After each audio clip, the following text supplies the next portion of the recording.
We are controlling transmission. I was just about to say what's up with my nigga Rusev. Nothing. He's on Twitter saying, "Yeah, I want to be booked." Oh, that's where he at? Yep. My man is the new age Dennis Stamp. Yes. Well, hell, who is it? Andrade El Idolo. Yeah. You haven't seen him either. He punched Sammy Guevara in the face, and they've kept him off TV. There's no problems. I barely know Andrade, just only because he fucks with Charlotte. But outside of that, I'm sure the Sammy guy had it coming because Andrade was in WWE. That's the only reason as to why he's in the right. If you knew who Sammy Guevara was, you would have been like, I would have punched him for you. Cannabis Connection in the house. 420 boys in the building. For the Extreme Retro Review for ECW. March 6th, 1997.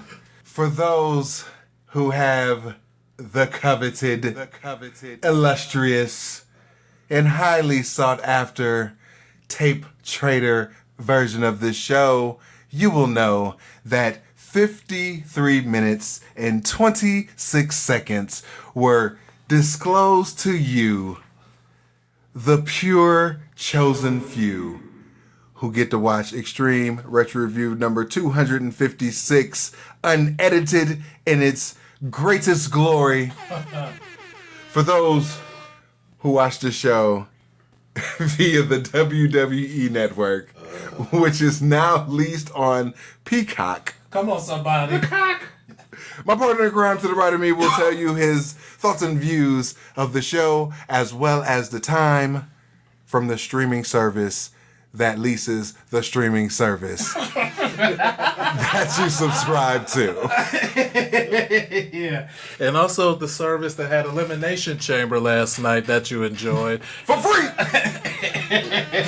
And also the service that does not induce seizures, comas, brain hemorrhages, or meningitis. So, for all the people who have jobs and are gainfully employed and will not miss a measly, I think they have a $5 version of Peacock or the Cock. You know what I'm saying? The time for the show was 47 minutes and 26 seconds. And in my 42 years of walking God's green earth, it hasn't been many times where I've known true and pure utter pleasure. But watching this show and watching Terry Funk end up damn near comatose and staggering around like the drunken, bumbling idiot that he is, his true nature came out. Him stumbling around looking stupid. That is Terry Funk, ladies and gentlemen. It just made me so happy to see. I've actually watched it several times in between the previous show and this show. Awesome. What was Hot Stuff Eddie Gilbert doing at this time? I'm not sure what hot stuff Eddie Gilbert was doing. He was probably somewhere in heaven talking to God like, can we please do something about this, because this man is down here running amok. Because hot stuff Eddie Gilbert, my namesake, and the founder of one of the greatest factions of all time, Hot Stuff International, will never stop looking down on us. We start with a Raven promo calling out Tommy Dreamer to pin him and fuck over Terry Funk's chance for the world title as we go into the theme. Yeah. We come back and they play the entire tag match with no breaks. We're talking 20 plus minutes. Oh. Funk gets beaten up and taken out. Stevie comes in and he gets beat up. Peaches gets DDT'd back to irrelevance. Yeah. So gross. With her blue mini dress that she kept trying to pull down so she wouldn't say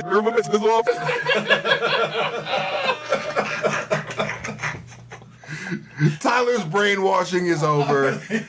Stevie is accepted as a babyface by Tommy Dreamer. Who cares? H-Dub, your thoughts of the show. Oh man. Or your thoughts of of that shit. I wish they would have cut it down to just Terry Funk getting the shit kicked out of him, because, like, I almost forgot, like, pleasure can turn to pain in an instant. And when Peaches brought her gruesome, grotesque self out there, like, oh my goodness, terrible.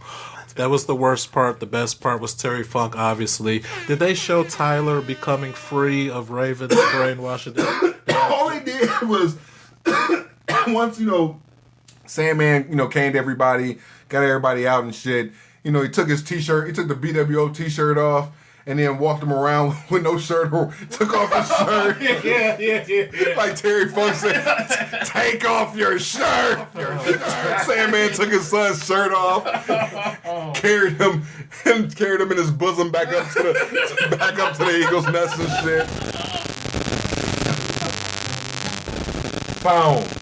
From ECW Home Video, we have SummerSlam 1997, recounted by us, Extreme Retro Review number 253. You're welcome. We also have a House of Hardcore shield. It's Not For Everyone t-shirt, a Sandman t-shirt, and on the Hardcore hotline, find out who slipped Missy Hyatt the wiener and got her pregnant. Oh, shit. Impossible. Who got fired backstage at Nitro? And what's ECW's response for the Royal Raw Challenge from Jerry Lawler? Leave your personal message for Joel Gertner this week on the hotline for $1.99 per minute. Fuck that shit. There's no fucking way. We have a November to Remember 1996 spot for ECW Home Video, recounted by us in Extreme Retro Review number 231. You're welcome. We come back with a t-shirt shield spot from Raven, Taz, and the Hazardous for Your Health t-shirt. Moving on. From ECW Home Video, we have Extreme Warfare Volume 1, recounted by us in Extreme Retro Review number 243. You're welcome. We come back with a Sabu versus Taz hype video set to More Human Than Human by White Zombie. Moving on. We come back with Joey recapping the last 20 minutes of this show and promises to give us updates on this show, but now Tommy Rich and Little Guido are in the ring. We have a replay of the whole shtick of Little Guido versus Chris Chetty from CyberSlam. Tommy Rich in this Hard Rock Cafe outfit, calling people fat boys, saying he's going to beat up the entire front row, and explaining the way how he's now Italian and he is a paisan. I'm a paisan. Oh, shit. Moving on. We got a Brian Lee promo. He's talking about show me the money. He's a bounty hunter and he's for hire. Moving on. Joey puts over the undead bounty hunter and what he's done to Terry Funk's comeback. HW thoughts of Brian Lee's impact on Terry Funk specifically. He is one of the unsung heroes of wrestling. Like, he is one of the people who do not get enough credit for all the hard work and for all the things that they have brought to this great sport. And reviewing this show or watching this show was just a reminder to me, like, he is one of the hidden gems, and we should celebrate Brian Lee more often. Rest in peace. And salute to you, sir. Okay.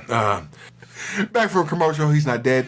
Updating Funk's condition, we go to Raven in the locker room, sitting down for a promo. Terry Funk couldn't continue due to me, and Putz cried while Terry Funk was being carted off.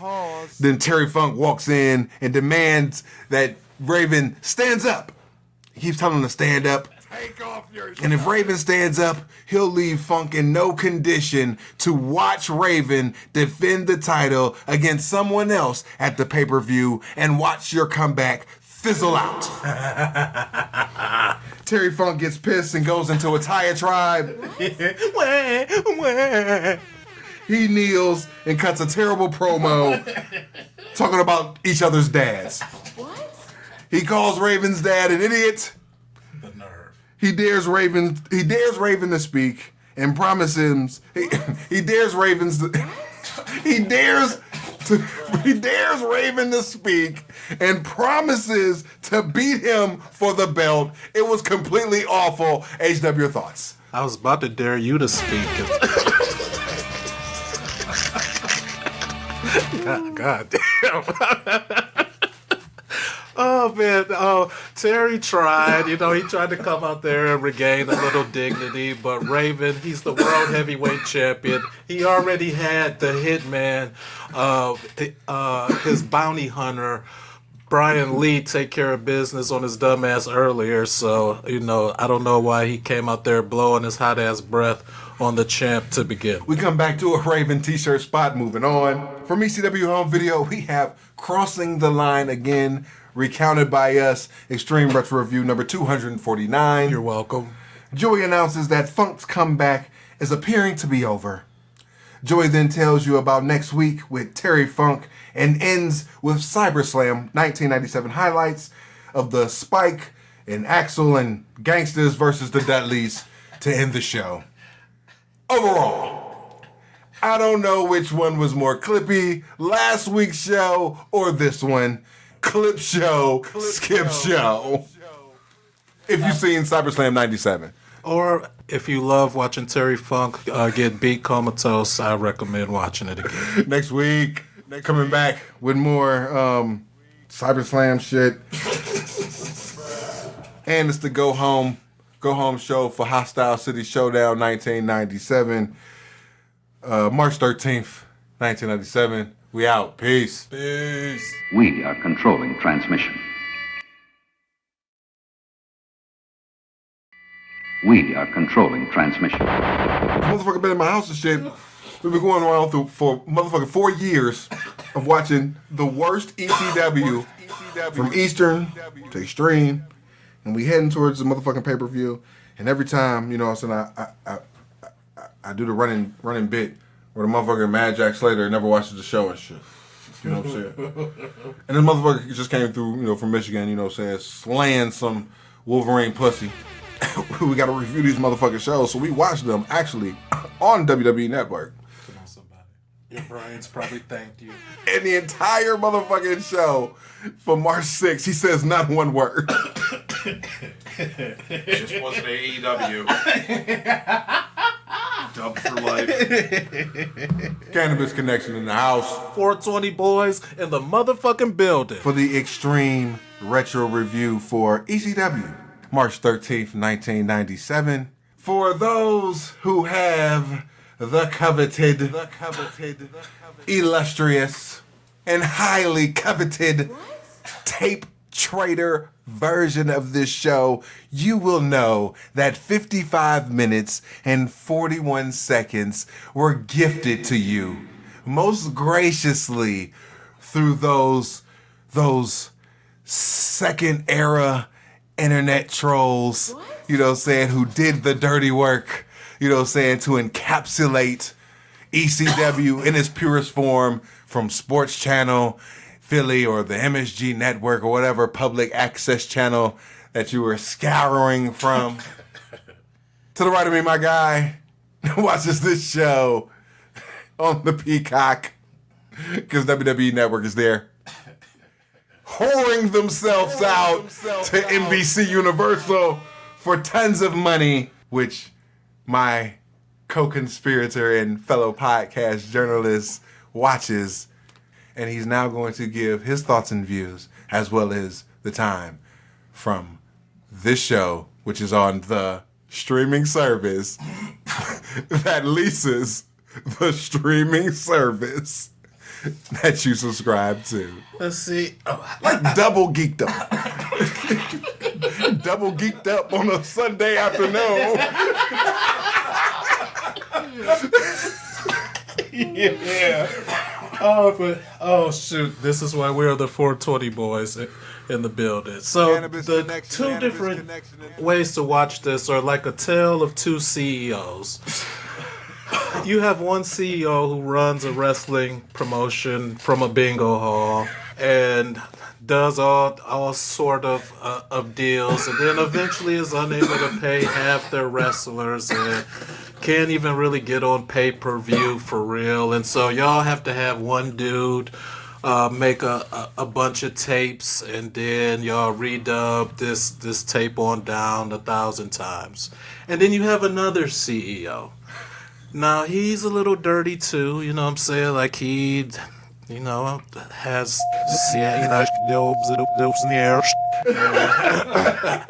and, you know, unfortunately, allegedly, and unfortunately, they have to whore out themselves to pay for them legal bills.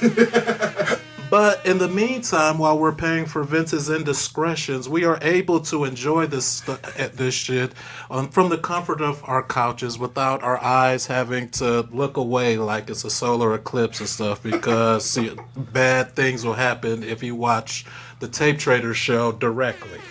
So, with that being said, the time for the 3/11/1997 show was 46 minutes and 47 seconds.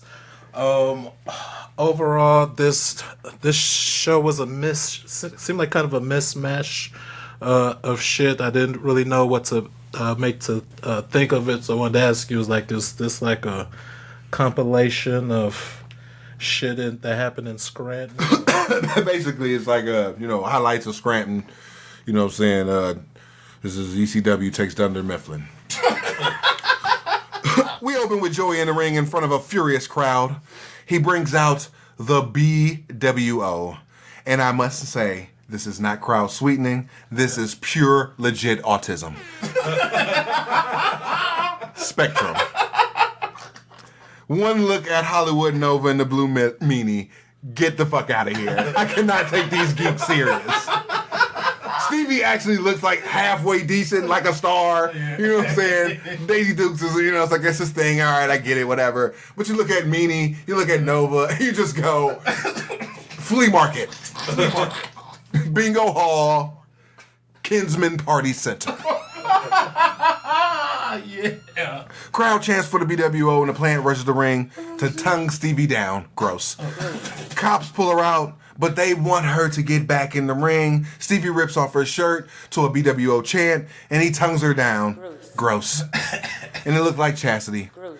Stevie sucks up to Joey in the crowd. He formally throws his name in the hat for Raven's title. Meanie talks some shit. Raven comes out and DDTs Meanie and Nova like the geeks they are. And then think twice about them afterwards. Complete afterthoughts. HW thoughts. Yeah. So, I mean, that's when business really picked up. But for the bit you ran into the crowd, I want to ask you. Plant, or was that... Oh, absolute plant. Okay. That was chassis. That was chassis, yeah. That was chassis. Okay. Absolute plant. All right. But yeah, no. Oh, I marked the fuck out when Raven did that shit. And then I don't know why, but I was just watching him and shit. And I just happened to notice, like, he just never even... Didn't look back. Yeah, no. Didn't like, you know what I'm saying? Like, fame, like, these motherfuckers could hit me from there. No, he knew they were done. Hit them both. Done. They're both done. Dude, what are we doing here? Why am I taking y'all serious? Taz slapped one like a couple months back. I told them geeks then, 3 years ago, the BWO is worthless. Stevie didn't even do shit. Yeah, Okay. I mean, fuck them, really. Oh, so yeah, no, that shit made me pop. So, so yeah, no, love it. Stevie's ready to fight. Raven plays mind games, and he bails. And we go into the theme.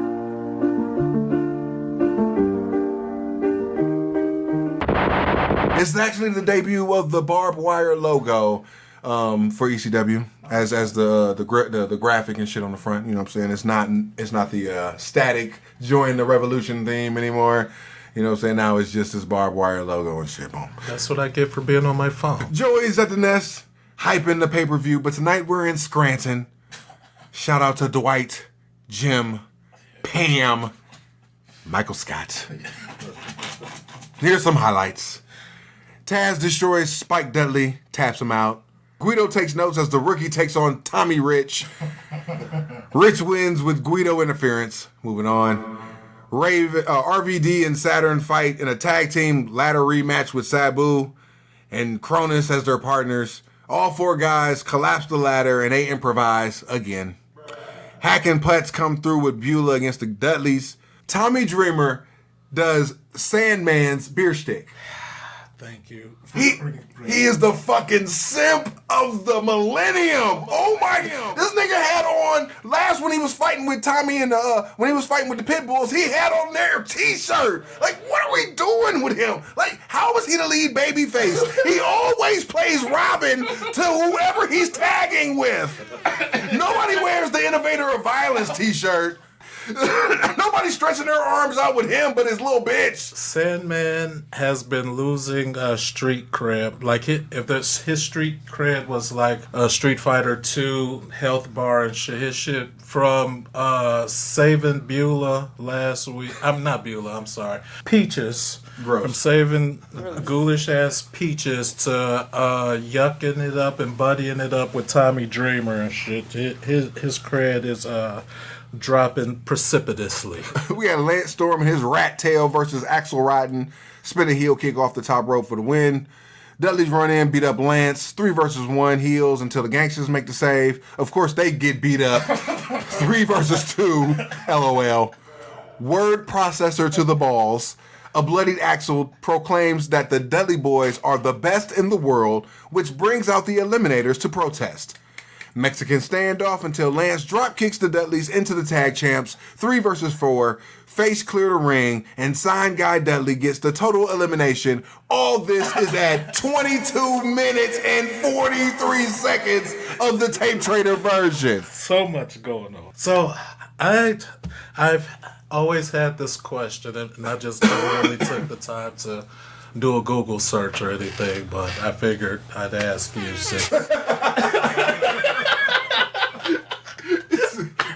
I know his nerd ass don't know and shit. Do head bandages really do anything? Explain.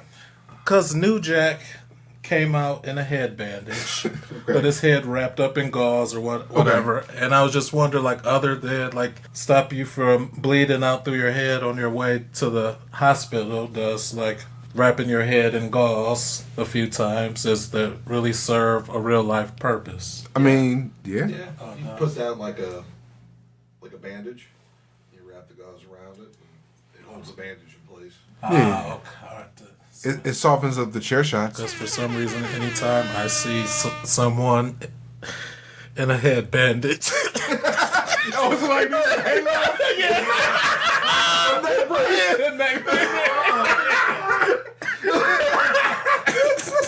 okay. So it's an auto. LOL. Just anybody in a neck brace doing moves forever. LOL. What are we talking about? How? Let's just fuck the business. I don't care. We have a hotline, Shill. What effect does ECW have on the Monday Night Wars? What does WCW have to say about that? What wrestler got fired by WWF? Who knocked Misty up? How? Why? Leave a personal message for Joel Gertner. For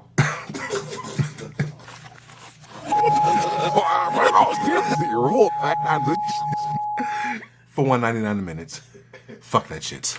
And move on.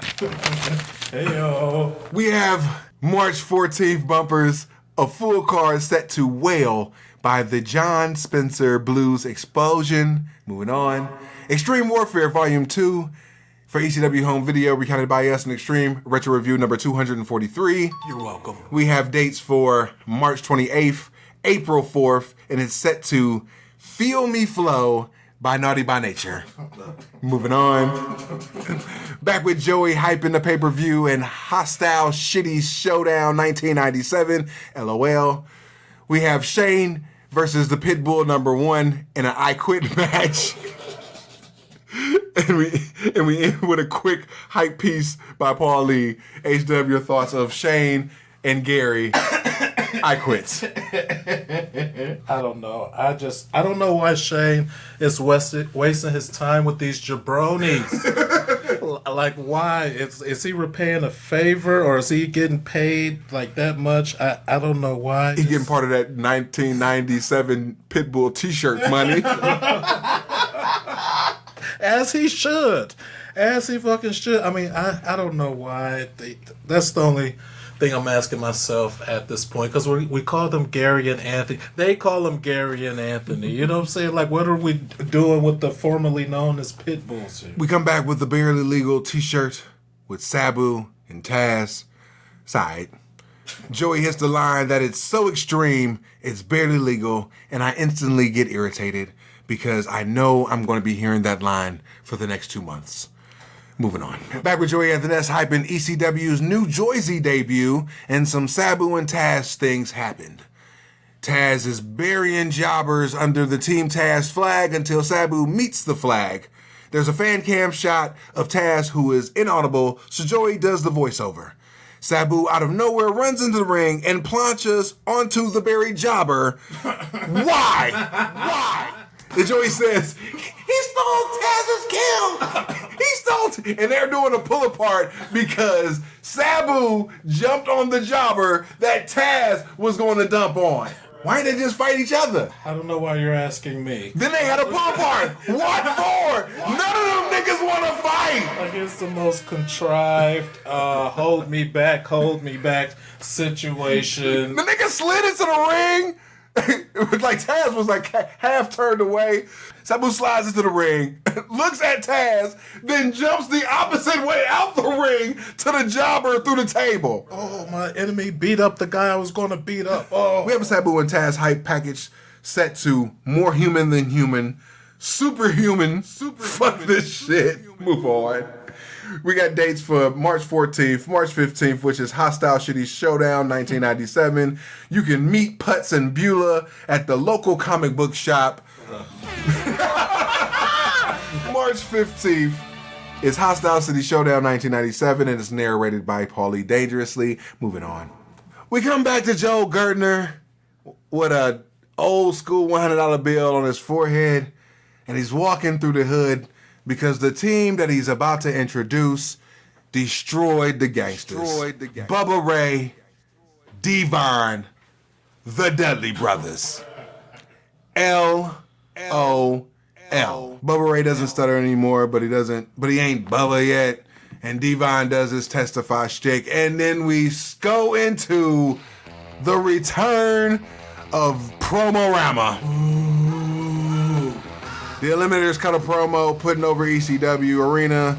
They talk shit about Vince and Bischoff. Moving on. Tommy Rich explains how he's Italian.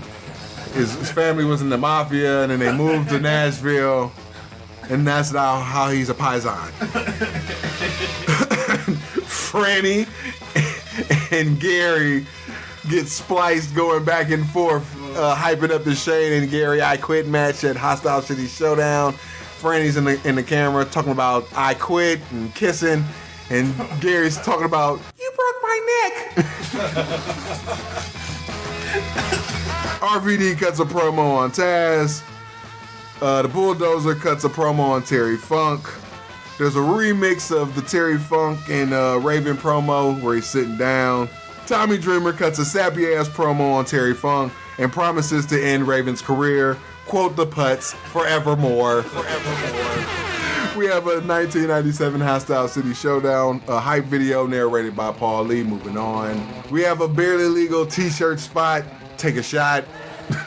We have CyberSlam 1997, recounted in the last ECW whole video. I didn't write the number. You're welcome anyway. We have a Team Taz t-shirt, a Sabu signature t-shirt, the Hack t-shirt spot, March 14th, 1997 in Hostile City Showdown, which is March 15th. Moving on. Joey introduces the TV main event for the evening, which is Cuck Candido versus Louie the Loser. It's slow to start. It goes through the break. And there's another Hostile City Showdown narrated by Paul Lee spot. We got 314 and the 315 meetup with Putz and Beulah at the comic book store. And then it's another Hostile City Showdown 1997 spot. And it goes back to the match. These niggas did 2 double downs in a row. 1 Hollywood special. And they act like this match was Hogan Warrior. I was bored to tears. Oh, thank God. Fitty Goof gets distracted. Freddie crotches Louie. They do a series of 2 counts. The crowd chants bullshit. I concur, but for different reasons. Louie the loser loses again. Cuck rubs it in his face. Shane laughs. Louie fights back. He gets beat up by the triple threat. Pit Bulls make the save. Shane and Gary are alone. Shane gets powerbombed by Gary. Full Nelson on Shane. It was a struggle. Full Nelson. He won't let go. The Goofs came in and tried to pull him off. The heels powder. It's too late, Gary, to quote Carole King. Some goof got in the ring. He had all fatigues on him. He said he looked like a no-limit soldier. H-Dub, your thoughts. 97, it could have been. H-Dub, your thoughts of Cuck versus Louie the Loser. Oh, man, I am so glad that you said you was bored, because I ain't going to lie. Before post-match, I was on my phone wheeling and dealing on Age of Origins, trying to make an alliance with my nation and shit. So if anybody plays that in Euro World 830, the JLA needs some help, because I done poked the wrong bears. Help.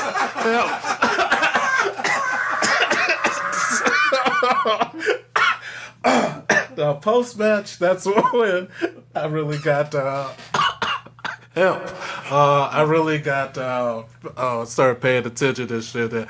I was tickled by the post-match beatdown of Spicoli. I did not. That's watching Shane helpless in the Hurt Lock like that.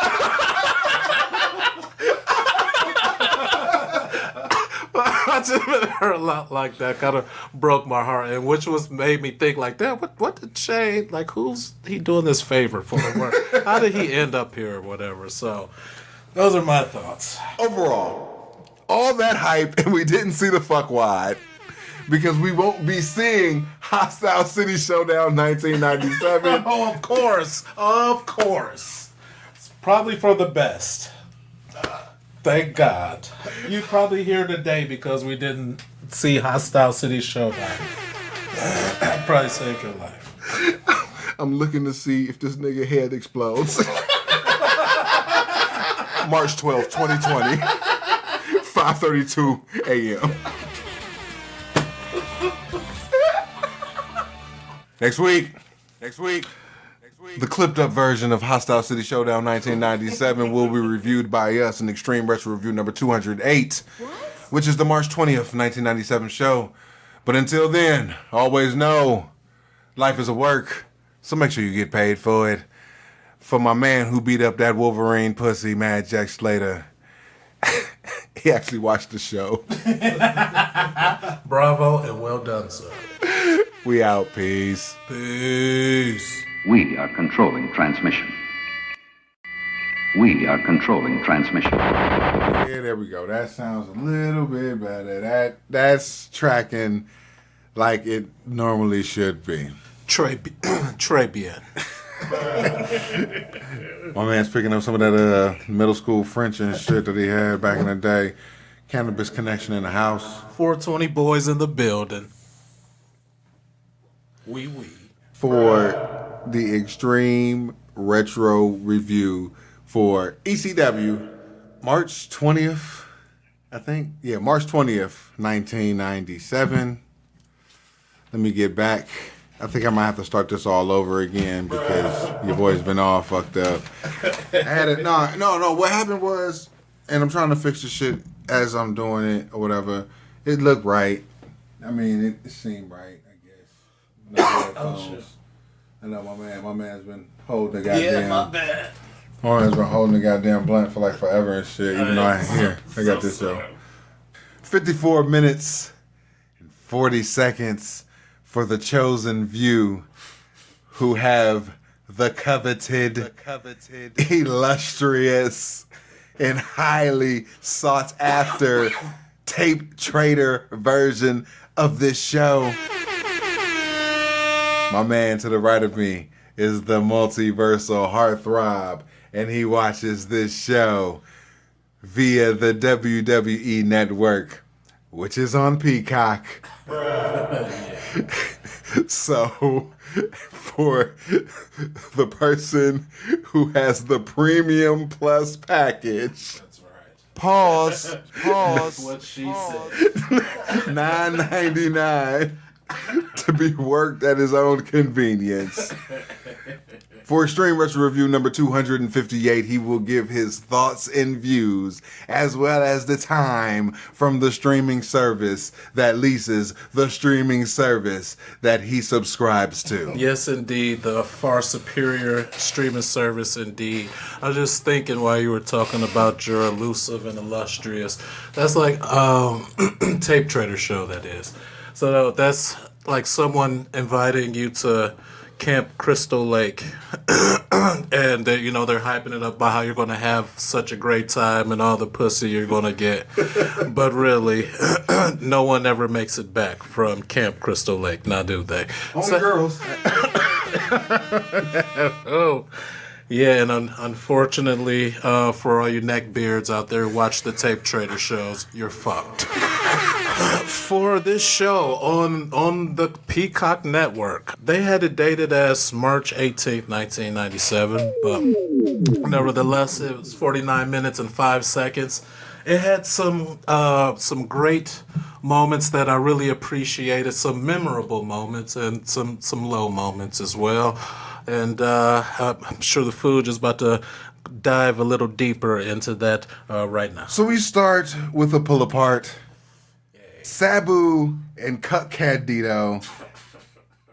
Taz comes in and he stares down Sabu. They head towards each other, but Cuck jumps into Sabu and RVD jumps into Taz. What? The geeks pull everyone apart. Stevie then comes out. Raven then comes out with the undead Bulldozer, and they're left in the ring. Bulldozer asks to get him, but Raven wants Stevie all by himself. Pause. He offers Stevie one shot, but Natural Born Killers hits, and in the fucking distance at the goddamn entranceway, above it, is New Jack Bojangling on top of the entrance. Shout out to Too Cold Scorpio in Earth 37. He dances and dives onto the geeks. What the fuck is happening? H-Dub, talk to me. You segued perfectly into my thoughts as I'm watching all of this unfold. Because in each segment, as you recapped it, I relived my initial view. And so, each different part, I'm trying to get into it. And it just goes into what the fuck into more what the fuckery. And then it was the icing of the cake, because of course New Jack can't bojangle in silence. They gotta bojangle to his beat, and in my case it was the Peacock WWE Network. So I watched this shit to review, to bring myself up to speed. Watch this shit on the WWE on the network. Got it for free, you know what I'm saying, for the next 6 months and shit, you know what I'm saying, for having a Google Chromecast and shit, you know what I mean? So, shout out to Google, you know what I mean? And I'm watching this shit, and they got the New Jack, the Natural Born Killers ripoff. Yes. It's awful. Yeah. So imagine having to listen to that every time these two niggas have a whole ass match. And get beat up to it. I don't understand. We come back with Joey at the Nest, telling you that this is an episode that you cannot miss, because this is the highlight clip show version of Hostile City Showdown 1997. Not recounted by us. And no Extreme Retro Review.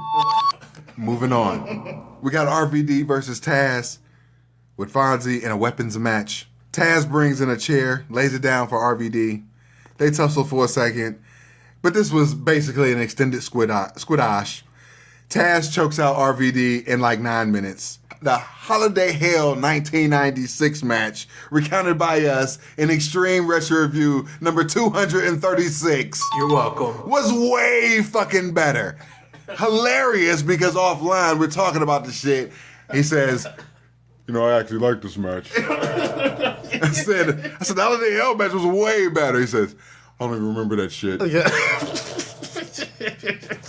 And to defend myself, it was like 3 years ago when I last watched that match, and I probably won't remember this match tomorrow.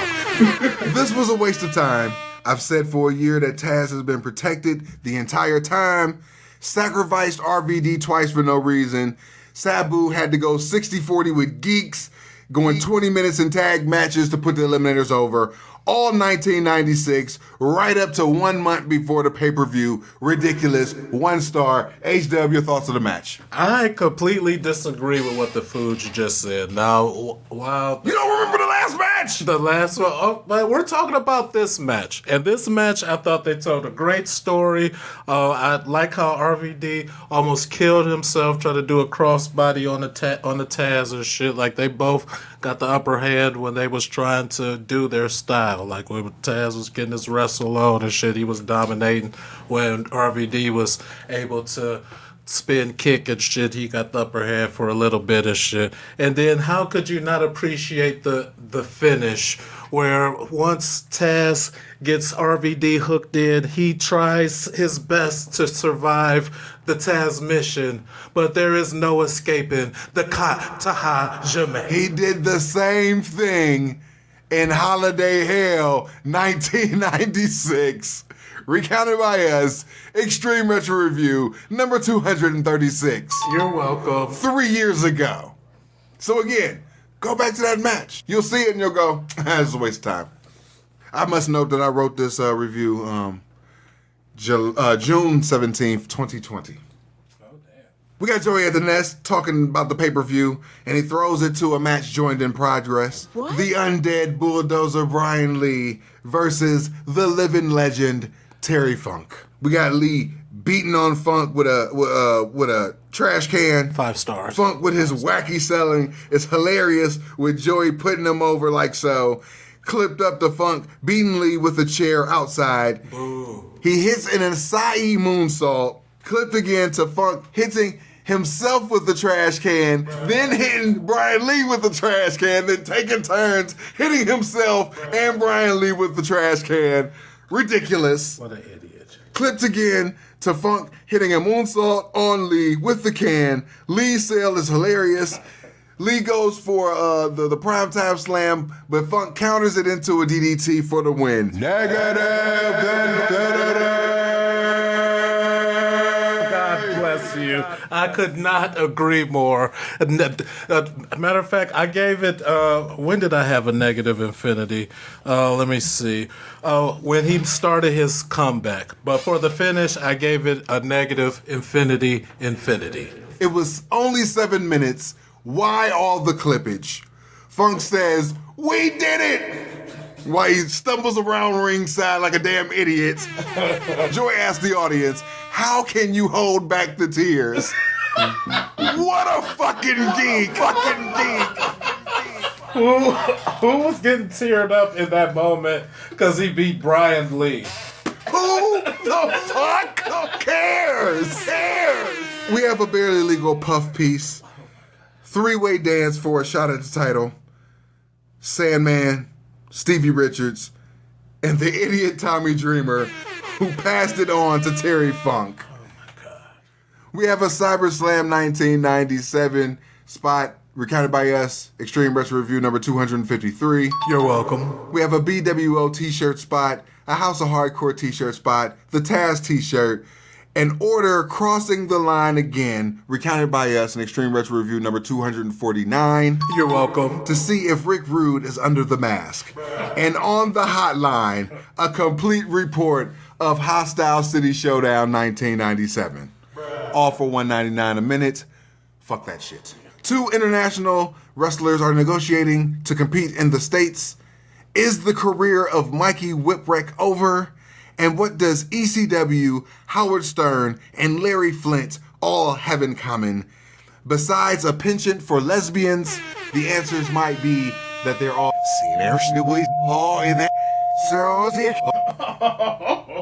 moving on. We have an ECW World Television title match. The franchise, Shane Douglas, the last surviving member of Hot Stuff International. Put some respect on their name. Founded by the leader, the king of Philadelphia, Hot Stuff Eddie Gilbert. Oh, come on, somebody. Along with Shane Douglas is the head cheerleader, Francine. And he's going up against Gary. In an I Quit match. It's joined in progress. Gary powerbombs Shane through a table and then applies the full Nelson. Ridiculous. Ridiculous. Finnegoof then checks on Shane. Franny then KOs Ortiz with the belt and takes the ringside hammer. Franny with the distraction. Shane KOs Gary with the hammer. Does his best Eddie Guerrero bit. Finnegoof is an idiot. Franny starts loosening the turnbuckle. Rude awakening and full Nelson on Gary. This nice yum is in the crowd with a BWO t-shirt looking like a complete virgin. Gary stays alive for the 3-arm drop bit. Shane fools Gary into the ropes, head first like Mick Foley. Shane with the drop kick, the triple threat jump. Anthony, who come down to support Franny, then tightens the rope around the neck. Franny gets Gary to say I quit, and then clip to Gary being loaded onto the wambulance. Shane for the win. LOL. HW, your thoughts? Well, I'm annoyed as fuck that they cut to them going to the ambulance. But that aside, I loved every bit of that, and that was. I have never seen anything like that as far as somebody using the ring ropes to lock their opponent in like that or whatnot. I loved it. That was some great healery on part of Shane and Francine, and I just you kind of just blew past the opening package where they re-showed Shane shaking the shit out of Gary's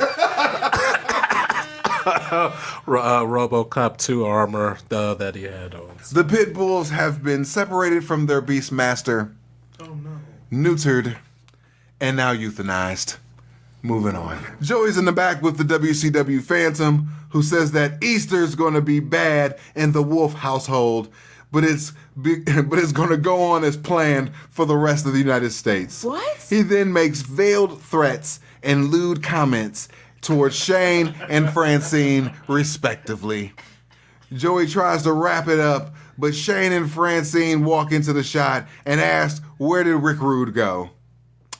He literally walked right past y'all, unless y'all want me to believe he vanished like WCW Warrior. Well, he is the ECW Phantom.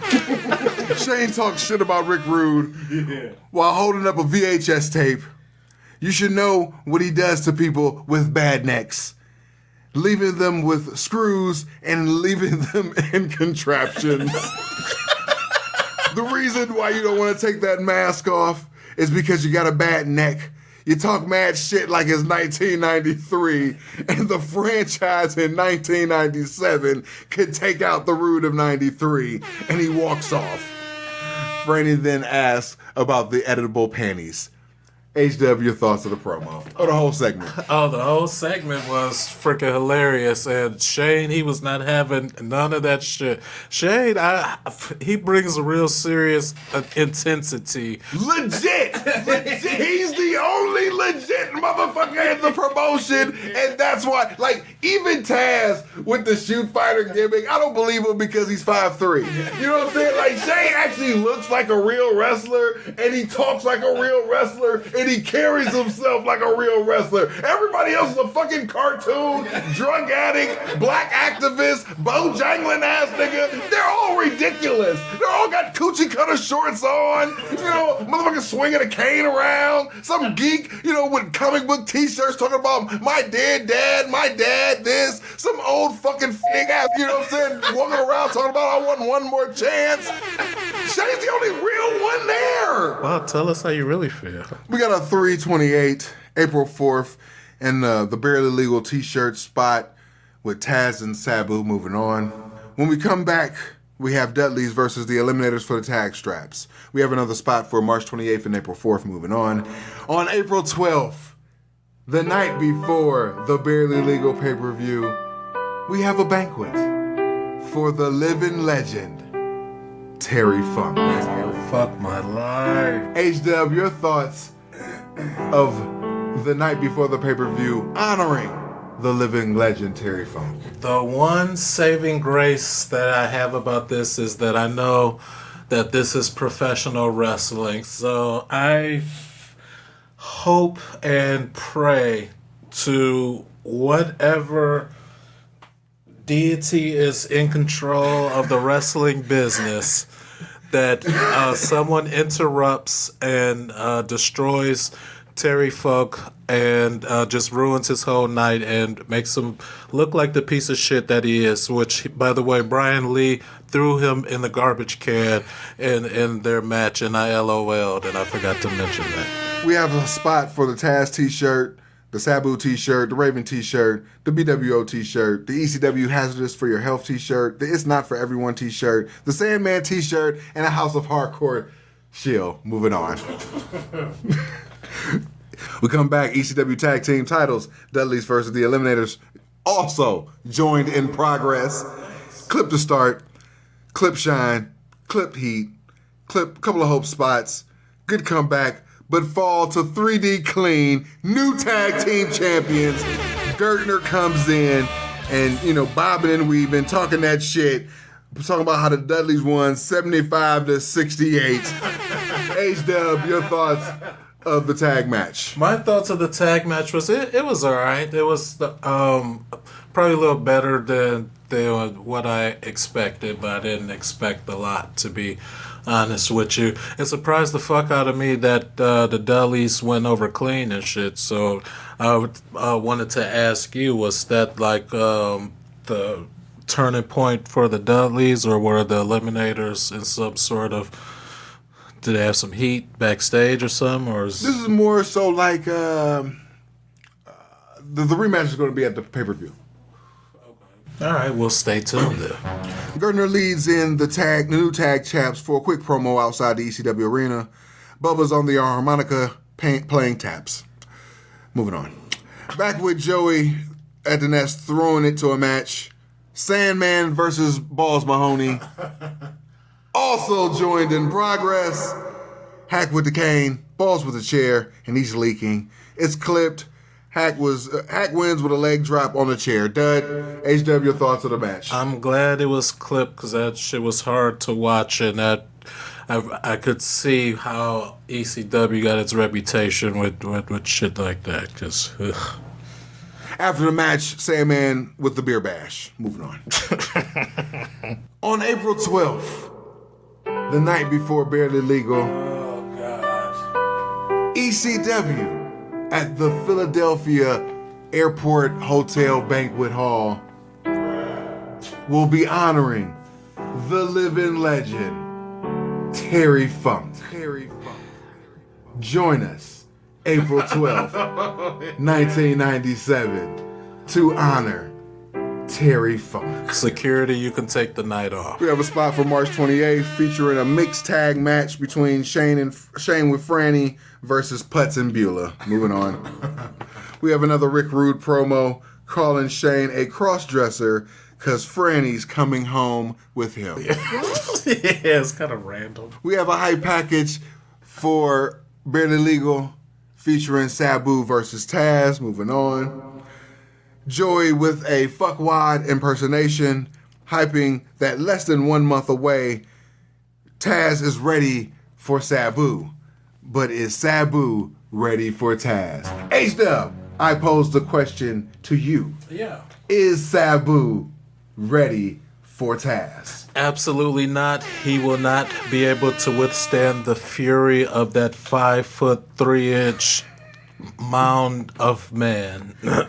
Sabu is screwed at Barely Legal. And our TV main event for tonight, Sabu versus Spike Dudley. On the Tape Traders show, we got 6 minutes left. Sabu rocking it old school with the orange and black. 1993 gear on. I don't think he's one bit worried about this match. Sabu on his wrestling tape, it says Taz instead of Sabu. I wouldn't have noticed if they hadn't have brought it up. Spike is a job guy, and goddamn is Sabu treating him like a job guy. It's so funny and it's so cute to let Spike get a couple of spots in. Sabu with a Tazplex and a Taz mission for the win. I gave it 3 stars. HW, your thoughts? I'm glad you called it a task mission and not the Kata Hajime, because there's definitely a difference when applied by a goof like Sabu. My thoughts on the match are I have no thoughts on the match because it was who gives a fuck about Spike Dudley? I'm sure he's a nice guy who's a wonderful family man. Is he still alive? I don't know. Because, I don't want to do the rest in peace. And you'd be like, oh, he's still alive. And then I'm listening to this back at home feeling like a jackass. But nevertheless, it was, just a squash match, and Spike looked like a goof, but it was funny. After the match, Ortiz makes the call, but Sabu grabs the mic and yells, Taz, you fucking midget, get your ass out of here. I bumped it up to a 4. Fonzie comes out to talk shit, but he gets beat up, put through a table. I bumped it up to 4.5. Sabu yells Taz one more time, and he holds his tailbone. Overall, this show was a chore to watch until Sabu came through and saved it. I would have loved to see this show in its entirety, but overall, it's clip don't skip.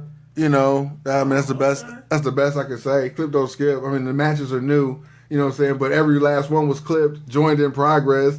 Gary, Gary getting a trash compactor onto his neck was hilarious. You know what I'm saying? I think his neck was Christine. Freddie was the trash. That's fucking awesome. And, and props to Francine and shit. She's the best! She was turning the fuck out of that rich rope loosener thing or whatever. Next week, coming right back to you. Extreme Retro Review number 259, the March 27th, 1997 show. We out. Peace. Peace. We are controlling transmission.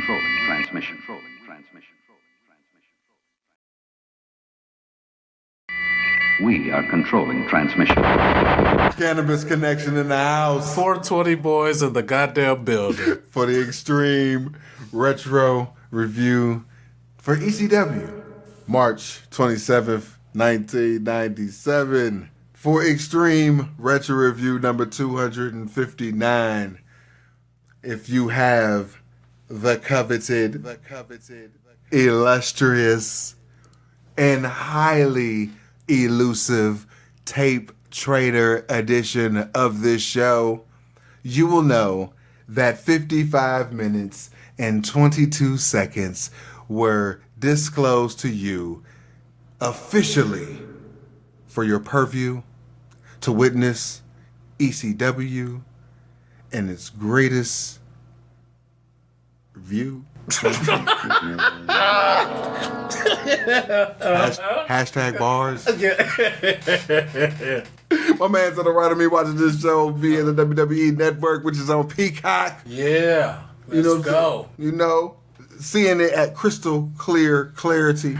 Goddamn right. Getting worked at his own convenience for $9.99 a month because NBC Universal wants to whore and give out money and be the digital simp. What? To Vince. To lease their product. And Vince being the willing bitch that he is going, hey, come here and give me some money, please. Yeah, just, what I'm saying? You put it on a dresser. Your thoughts and views as well as the time from the WWE Network. My thoughts and views of this particular show. The main takeaway that I got from Rick Rude is that he must really... this show was that Rick Rude must really love his family and shit because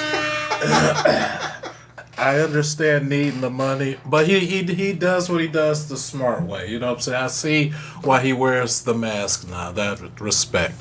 The time for the show was 47 minutes and 26 seconds. Yeah. I don't know. I can't get into it without spoiling, so I'll let you take it away. So we start with a montage of Gary quitting at Hostile City Showdown 1997, spliced with Franny saying repeatedly, "I quit." Gary going to the hospital and ending with a neck brace promo from Gary, Anthony, and the ECW Phantom asking Franny, "Will you go with Shane or will you come with me?" Shout out to Woman. Rest in peace. HW, your thoughts of the opening segments. How much is Rick Rude getting paid to be side by side with these two geeks? Like, and I know, because Rick Rude is a shrewd businessman, and he kind of calls his own shots when he can and shit. You know what I'm saying? He's like, yeah, I'll work with those two losers. I'll work with those two jabronis, but I'm wearing a mask. There's no way that I'm going on camera at the same time on screen without a mask. So that's how the ECW Phantom was created. Smart man. We got Joey at the next shilling Shane versus Anthony with the stipulation that if Anthony loses, the ECW Phantom will unmask. The three-way dance is for a shot for the ECW World Heavyweight title, the six-man Jap match, and then Dudley's versus Eliminators 2, Taz versus Sabu, all on pay-per-view April 13th. HW, your thoughts of the barely legal card? It's shaping up to be a good card. I'm actually I'm tempted to watch it tonight, honestly, because I'm looking forward to seeing what happens with Sabu and Taz, and I'm looking forward to see what shakes out with Raven and the World Heavyweight Championship. We come back with a spot for March 28th featuring the mixed tag match, Shane and Franny versus Putz and Beulah. We have a quick franchise promo. LOL Gertner looking at Francine's boobs the entire time. Smart man. LOL Shane with the Richard Gere reference. Gertner says Beulah may have a box, but Franny has a luxury box. Rebuttal promo with Putz and Beulah. Who cares? Yeah, no one cares. Back with Joey at the Nest Shillin' the night before the Barely Legal pay-per-view, April 12th. Ugh. ECW will be honoring the living legend, Terry Funk. I hope it's a setup. We come back with Terry Funk versus Axel Rotten. Ugh. There's a crawler that ECW will be preempted next Thursday, and with the following Tuesday, ECW will be live in Scranton and continue towards April 13th. Axel then beats up Funk around ringside and into the crowd. Clippage back into the ring. Toe hold is countered, but Axel jobs to the DDT. Dud. HW, your thoughts of the match? This is how low we've stooped to. Like, we've stooped to the levels that in a world where I'm forced to choose between Terry Funk and Axel Rotten, I am forced to choose Axel Rotten. And I would do it every single time, every day of the week. And that is just how disgusting and how pitiful and pathetic that things have come because Terry Funk was allowed to thrive for so long. Post-match, Dudley's hit the ring with the undead bulldozer. Hack and Putz save Funk, but Funk smacks Sandman. Tommy plays Peacemaker, and the heels jump the faces again. LOL. Eliminators run in to clear the ring. Sandman and Funk are back at it. Raven in the cheap seats is hitting the martyr pose. What the fuck is going on? What am I supposed to pay attention to? Everything. At the same damn time. We come back to a wacky Terry Funk promo saying his greatest bits.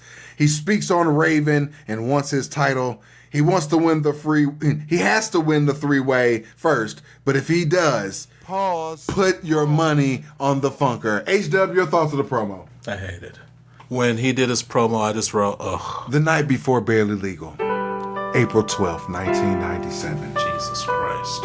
At the Philadelphia Airport Hilton Hotel Banquet, ECW will be honoring the living legend, Mr. November, Terry Funk. We're going to need to bring Mad Jack Slater in to do that show. I need the night off. We come back to a Barely Legal poster shill featuring Taz and Sabu, and it's autographed by both guys, and there's only going to be 1,000 copies. Can Stevie win the belt before April 13th? No. And we come back and we continue with the Stevie package. Moving on. Pause. Shilling 328, Raven versus Stevie, and also the three-way that's on April 13th. Joey then segues into the match last week between Sandman and Balls Mahoney, all their clipped brutality, and it goes into a match. Sandman versus Balls Mahoney, part 2. Another clipped brutal match, Chair versus Kane, Balls, blades on camera. Ugh. Gross. Finally, there's a wrestling move, which is a power slam, and another chair shot. Balls misses a leg drop and gets schoolboyed for the win. Dud. HW thoughts. Hated every single second of it. Not a fan. Joey then shields the three-way on April 13th to wrap the segment. Moving on. We have a March 28th bumper. Moving on. We have a hotline shield. WCW does false advertising.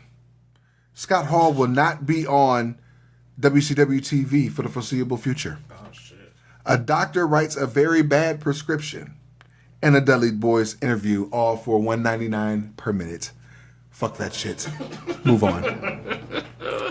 We have an Extreme Warfare Volume 2 spot for ECW Home Video, recounted by us. Extreme Retro Review number 243. You're welcome.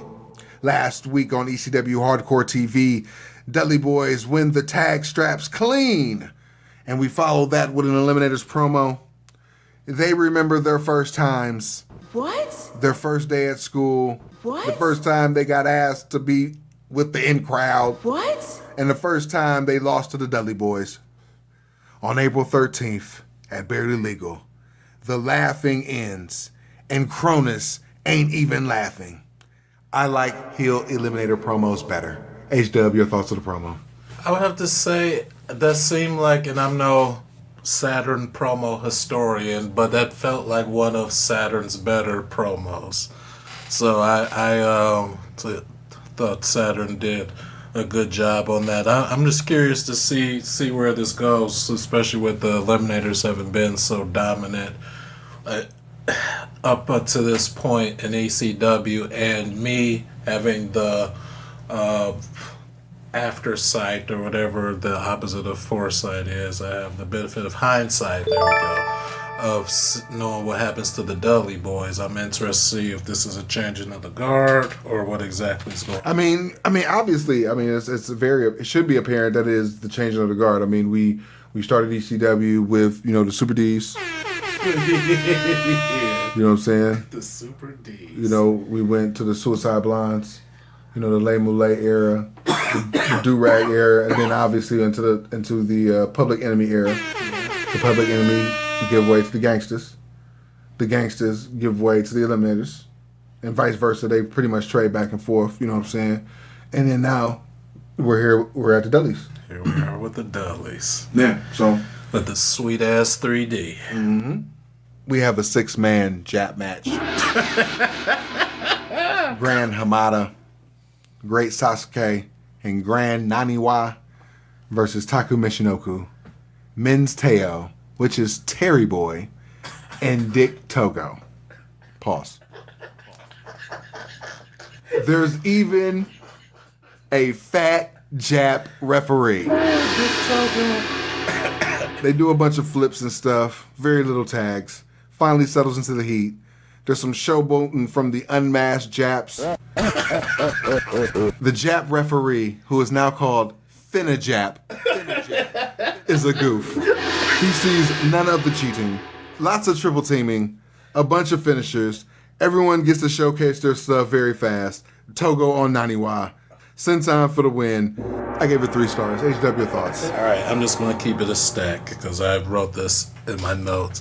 So this is a perfect match to play Age of Origins. And yeah, that was a perfect match for that. So I thank the Japs for their contributions and for taking one for the team during WW2.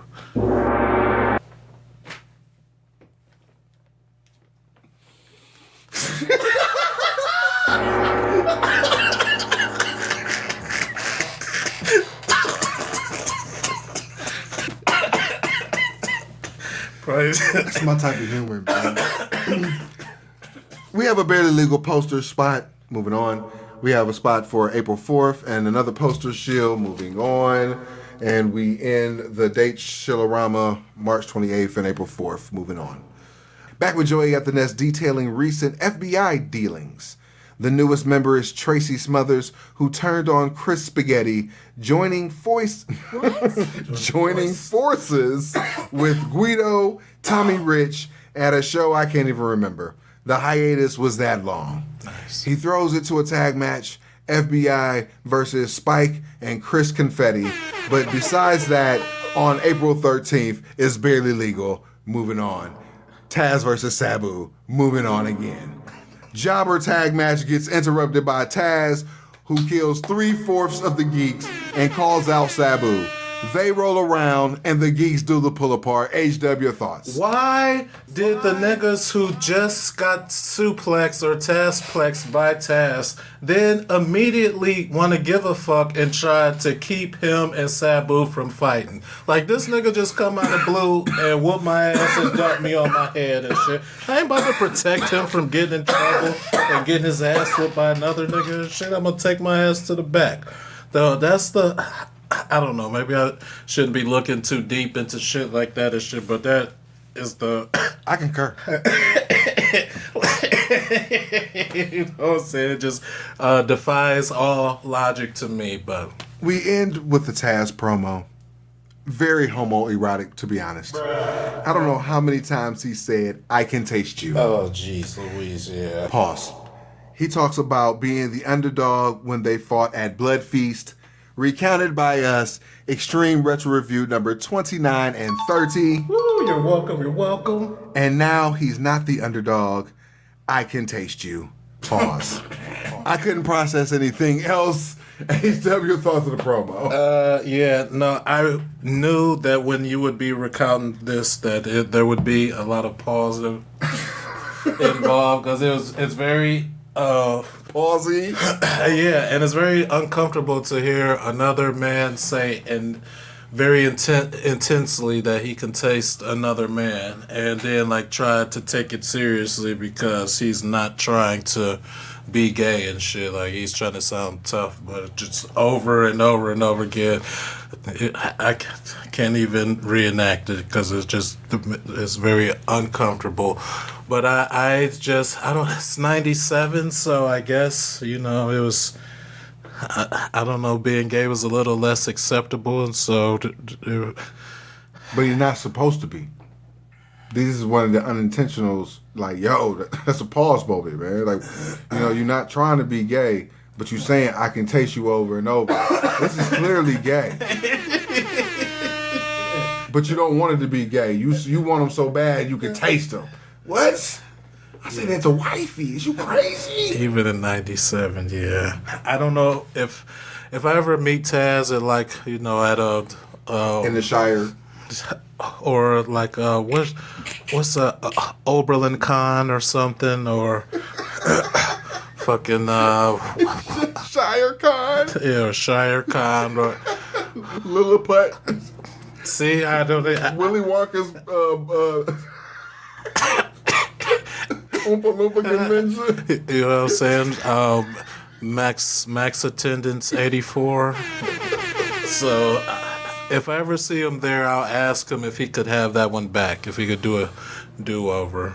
Overall, I can understand why they have to hit the top programs, but Paul is in complete cocaine overdrive with these last 2 shows. He has had 9 shows to hype the pay-per-view, not including Monday Night Raw.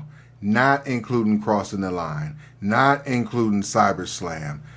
And he's throwing everything at every show. Now, I give him, different credit, saying, Crossing the Line was split in like 3 shows, CyberSlam split in like 3 shows and shit. But I mean, you have all these shows to, say hype it, and you're not doing it well. You got 3 programs in the same match going on.